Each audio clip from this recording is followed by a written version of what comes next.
Hi, welcome back to Drive to Fi with Rick. I'm here at the One Rental at a Time 50,000 subscriber celebration in Las Vegas, Nevada. And joining me is Millenial Mike. He owns a portfolio in Gary, Indiana, and is continuing to grow. And so he's got a wealth of knowledge to share. Welcome, Mike. Rick, I'm so glad that you asked me to be on your channel because you're one of the few people who's taken me up on the idea of making a YouTube channel. You will thank me in a few more years. Yes, The event's been fantastic. Have you been enjoying it? I've definitely gotten so many golden nuggets of information from you, from Dion, from Zuber. Everybody here is awesome. And I love the community. Out of all the speakers that have gone so far, and not to put you on the spot, there's a lot of people here. Who's been your favorite so far and why? So far I've really liked Brian Adamson. He's gotten some, like I said, golden nuggets in quotes that I wrote down, and also let's see, Sean Cannell had a lot of good viewpoints because I'm brand new to this, trying to grow a channel, taking some info from you. So far those are my two favorite, and I'm looking forward to you and the rest of the gang later on this afternoon.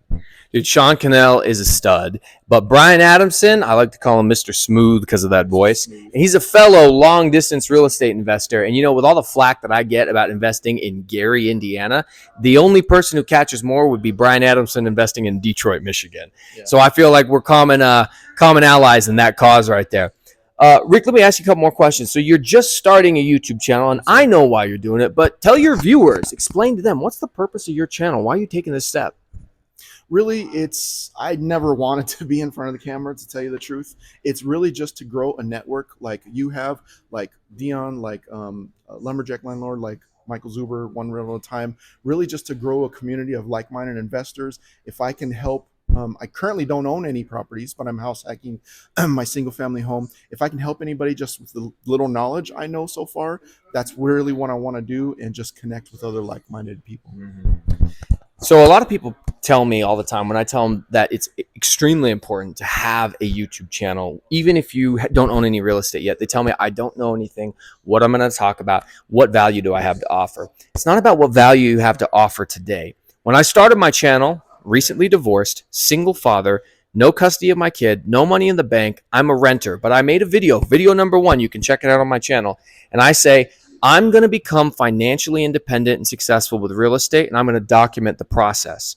Now, day 1, I didn't have anything worth sharing. Now, 7 years in, 21 rental units, $1 million net worth, all this cash flow, all this experience. Now I have something to share, but if I didn't document the process, I would have handicapped my own story.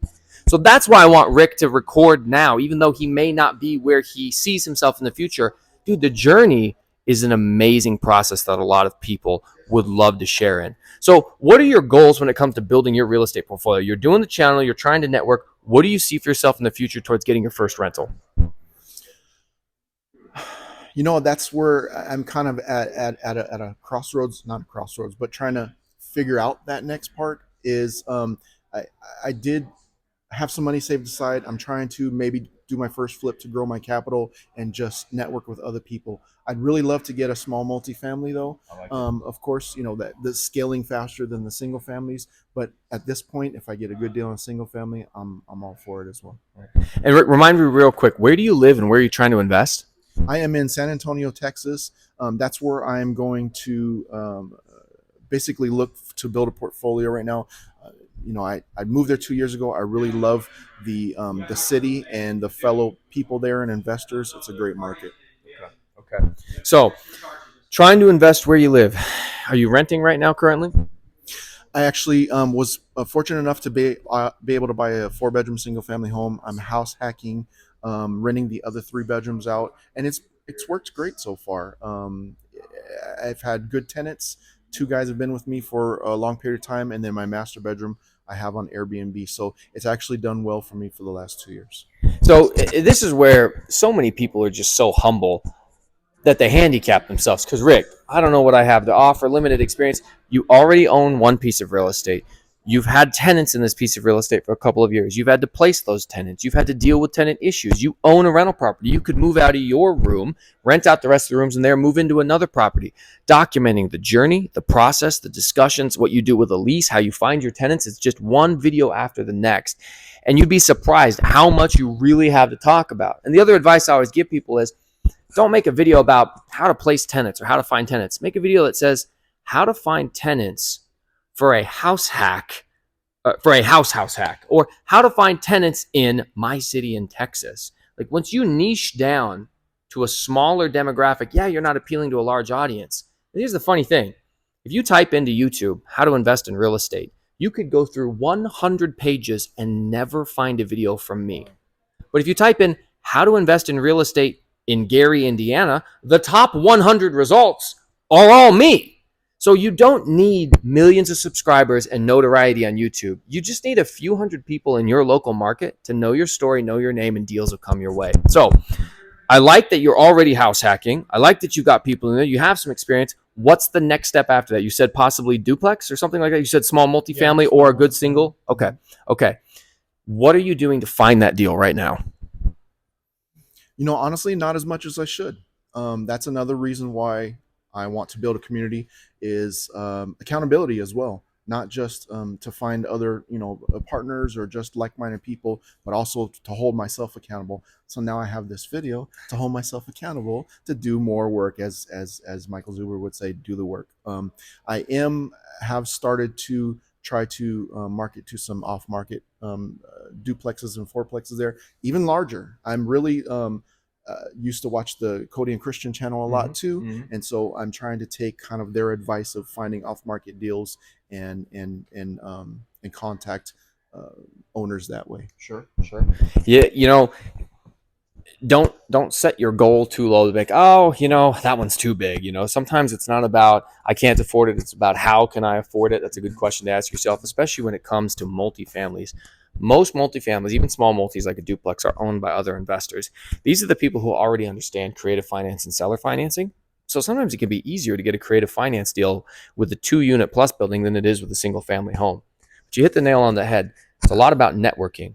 And you're lucky enough to want to invest near where you live. Do you attend any local meetups or anything like that? Yes, I have attended some, and I have networked with a lot of different investors there. It's just sometimes with my work schedule, I can't attend as many as I'd like to. But yes, I have attended some meetings.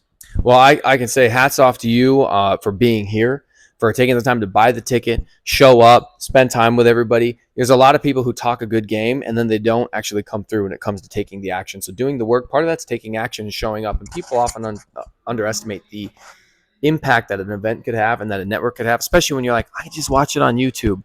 I promise you, the value that people got today was not from the speakers. It was from all the sidebar conversations like the one we're having right now.